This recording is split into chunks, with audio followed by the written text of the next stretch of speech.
Naglalambing na naman po si Peanut. Ayan po si Peanut.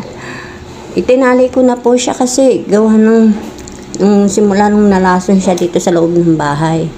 Hindi ko maintindihan kung ano nakain niya at nalason siya. Nakumpine po yan sa hospital, sa may vet.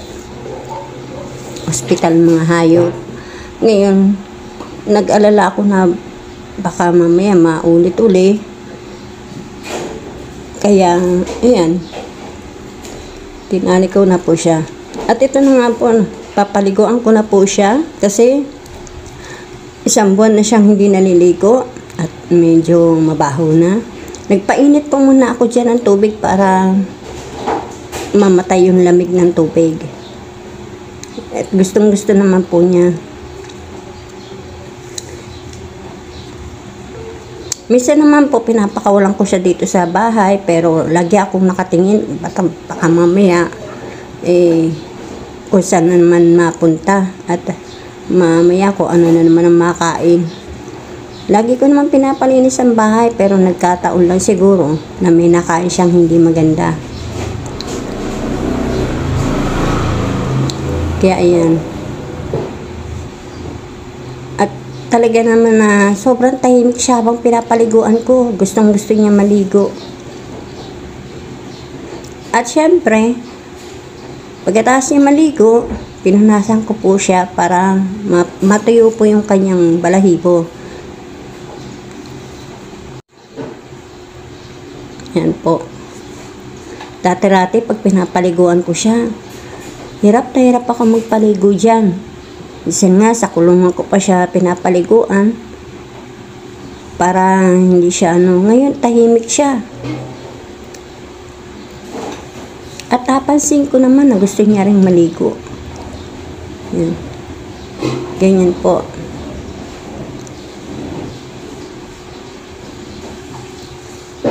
Pasensya na kayo sa mga nanonood kung nakatali po siya kasi natakot po ako na maulit-ulit na ma-ospital siya. May nakain kasing hindi maganda. Hindi ko maintindihan kung ano nakain niya. Pero lagi naman ako nagpapalinis ng bahay. Ayan po yung mainit na tubig. At tapos na pong maligo si Peanut. So bali, ang papaliguan ko naman po yung mga anak niya.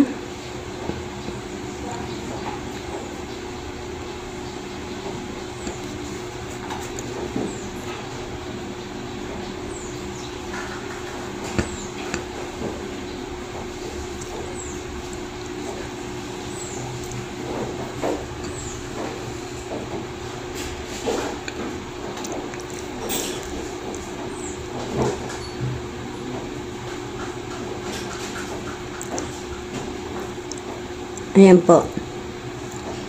Kinuha ko na po yung tatlong kulay, yung triplets na color. At ang dosing po talaga. Naglalaro kasi sila sa liters.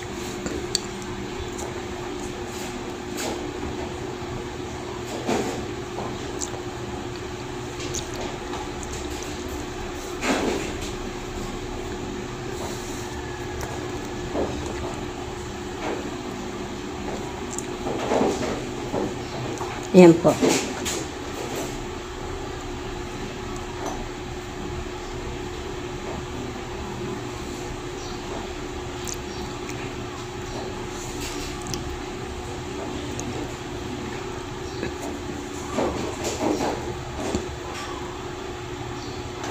Yan po yung si 3 colors.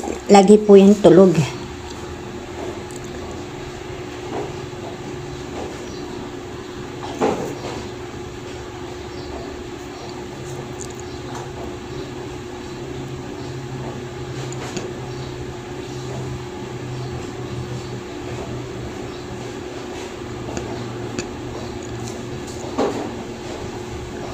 Dapat po nakakulong yan si Peanut, kaso lang wala na pong space yung kulungan. Lumalaki na rin po kasi yung mga anak niya at medyo sumisikip sila sa kulungan. Kaya ang ginawa ko, tinatali ko muna si Peanut.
Pinaalagaan ko sa anak ko at sinusuportahan ko na lang.